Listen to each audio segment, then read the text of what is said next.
ಶ್ರೀಮಾತ್ರೇ ನಮಃ ನಿತ್ಯಭಕ್ತಿ ಕಾರ್ಯಕ್ರಮಕ್ಕೆ ಸುಸ್ವಾಗತವನ್ನು ಕೋರುತ್ತಾ ನಮಗೆಲ್ಲರಿಗೂ ಸಹ ಒಂದು ಅನುಭವ ಆಗಿರುತ್ತೆ. ಆ ಅನುಭವದಲ್ಲಿ ನಾವು ಗೊಂದಲ ಕೂಡ ನಮಗಿರ್ತಕ್ಕಂಥ ಸಾಧ್ಯತೆ ಇರುತ್ತೆ. ಏನು ಅಂತ ಹೇಳಿದ್ರೆ, ನಾವು ದೇವಸ್ಥಾನಗಳನ್ನು ಭೇಟಿಯಾದಾಗ, ಕ್ಷೇತ್ರಗಳಲ್ಲಿ ಹೋದಾಗ, ದೇವಸ್ಥಾನಗಳಿಗೆ ಹೋದಾಗ ನಮಗೆ ಅರ್ಚಕರು ನಮಗೇನು ಮಾಡ್ತಾರೆ, ಎಲ್ಲೋ ಒಂದು ಕಡೆ ಅರ್ಚನೆ ಮಾಡ್ತಾರೆ, ಆರತಿ ಮಾಡ್ತಾರೆ, ದೇವರಿಗೆ ಪೂಜೆ ಪುನಸ್ಕಾರ ಮಾಡ್ತಾರೆ ಅಥವಾ ಅಭಿಷೇಕಗಳು ಮಾಡ್ತಾರೆ. ಎಲ್ಲ ಆದಮೇಲೆ ನಮಗೆ ತೀರ್ಥ ಪ್ರಸಾದಗಳನ್ನು ಕೊಡೋದ್ರ ಜೊತೆಗೆ ಕುಂಕುಮ ಇರ್ಬೋದು, ವಿಭೂತಿ ಇರ್ಬೋದು, ದೇವಸ್ಥಾನಕ್ಕೆ ತಕ್ಕ ಹಾಗೆ ಅಲ್ಲಿರ್ತಕ್ಕಂಥ ಒಂದು ಮೊದಲಿಂದಲೂ ಬಂದಿರತಕ್ಕಂಥ ವಾಡಿಕೆ ಅಥವಾ ರೂಢಿಯ ಪ್ರಕಾರ ನಮಗೆ ಕೆಲರಿಗೂ ಸಹ ಬಲಗೈಗೆ ಅಥವಾ ಏನು ಕುಂಕುಮ ಕೊಡ್ತಕ್ಕಂಥದ್ದು, ಕೆಲವು ಶಿವ ದೇವಸ್ಥಾನಗಳಲ್ಲಿ ವಿಭೂತಿ ಸಹ ಕೊಡ್ತಾರೆ.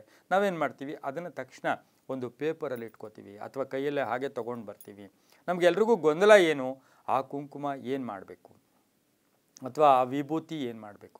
ನಾವೇನು ಮಾಡ್ತೀವಿ, ದೇವಸ್ಥಾನದ ಪ್ರಾಕಾರದಲ್ಲಿಯೇ ಕೆಲವರು ಏನು ಮಾಡ್ತಾರೆ, ಸೈಡಲ್ಲಿ ಅಲ್ಲೇ ಆ ಕುಂಕುಮವನ್ನು ಹಾಕ್ಬಿಟ್ಟು ಬರೋದ್ರಿಂದ ದೇವಸ್ಥಾನಕ್ಕೆ ಹೋದಂತಹ ಫಲ ನಮಗೆ ಸಿಗೋದಿಲ್ಲ. ಅದನ್ನು ನಾವು ನೇರವಾಗಿ ಮನೆಗೆ ತೊಗೊಂಬರ್ಬೋದು, ಕಚೇರಿಗೆ ತೊಗೊಂಬರ್ಬೋದು. ಇಲ್ಲ ನಾವೇನು ಮಾಡ್ತೀವಿ, ಕೆಲವರು ಮನೆಗಳಲ್ಲಿ ನನಗೆ ಈಗಲೂ ಗಮನಿಸಿದ್ದೀನಿ, ಏನಾದರೂ ಸ್ಟೀಲ್ ಡಬ್ಬಿ ಇರ್ಬೋದು, ತಾಮ್ರದ ಡಬ್ಬಿ ಇರ್ಬೋದು ಅಥವಾ ಒಂದು ಬಾಕ್ಸ್ ಇರ್ಬೋದು, ಅದರಲ್ಲಿ ಈ ಎಲ್ಲ ಕುಂಕುಮ ವಿಭೂತಿಯನ್ನು ಕೂಡ ಶೇಖರಣೆ ಮಾಡಿ ಇಟ್ಕೊಂಡಿರ್ತಾರೆ. ಅದರಿಂದ ಏನು ಫಲ ಅದಾದಮೇಲೆ ಹೇಳ್ತೀನಿ. ಮುಖ್ಯವಾಗಿ ನಮಗೆ ಕೊಟ್ಟಂತಹ ಕುಂಕುಮವನ್ನು ಅಲ್ಲಿಯೇ ದೇವಸ್ಥಾನದ ಪ್ರಾಕಾರದಲ್ಲಿ ಇಡಬಾರ್ದು ಅಥವಾ ಎಸೆಯಬಾರ್ದು ಅಥವಾ ಹಾಕಬಾರ್ದು.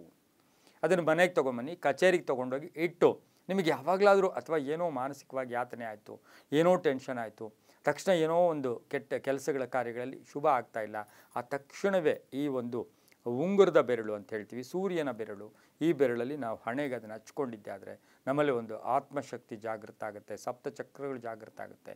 ಇನ್ನು ಆ ಕುಂಕುಮ ಆ ವಿಭೂತಿಯನ್ನು ಮನೆಯಲ್ಲಿ ಶೇಖರಣೆ ಮಾಡಿಟ್ಕೊಂಡಾಗ ನಾವು ಏನು ಮಾಡ್ಕೋಬೋದು, ಅದನ್ನು ಏನು ಮಾಡ್ಕೋಬೋದು. ಸಾಮಾನ್ಯವಾಗಿ ಮನೆ ಕಟ್ಟೋರಾದರೆ ಆ ಮನೆಯ ಪಾಯಗಳಲ್ಲಿ ಅದನ್ನು ಹಾಕ್ತಾರೆ, ಅಥವಾ ಸೈಟ್ ತೊಗೋಬೇಕು, ನಿಮ್ಮ ಸೈಟ್ ಮೇಲೆ ಹಾಕ್ತೀರಾ, ಅಥವಾ ನೀವು ಕಚೇರಿಗೆ ಹೋಗ್ತಾ ಇದ್ದೀರಾ, ನಿಮ್ಮ ಕಚೇರಿ ಹತ್ರ ಎಲ್ಲೋ ಒಂಚೂರು ಅದನ್ನು ಹಾಕಿದ್ದೆ ಆದರೆ ಅಲ್ಲಿ ಧನಾತ್ಮಕ ಶಕ್ತಿ ಕೂಡ ವೃದ್ಧಿಯಾಗುತ್ತೆ.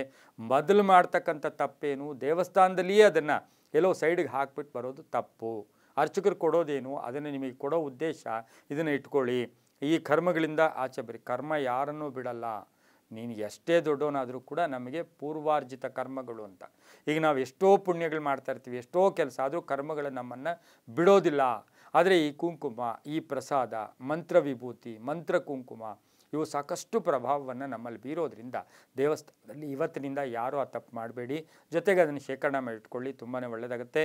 ಎಲ್ಲವೂ ಕೂಡ ನಂಬಿಕೆಯ ಆಧಾರದ ಮೇಲೆ ಅಂತ ಹೇಳ್ತಾ, ಸರ್ವೇ ಜನ ಸುಖಿನೋ ಭವಂತು, ಸಮಸ್ತ ಸನ್ಮಂಗಳಾನಿ ಭವಂತು.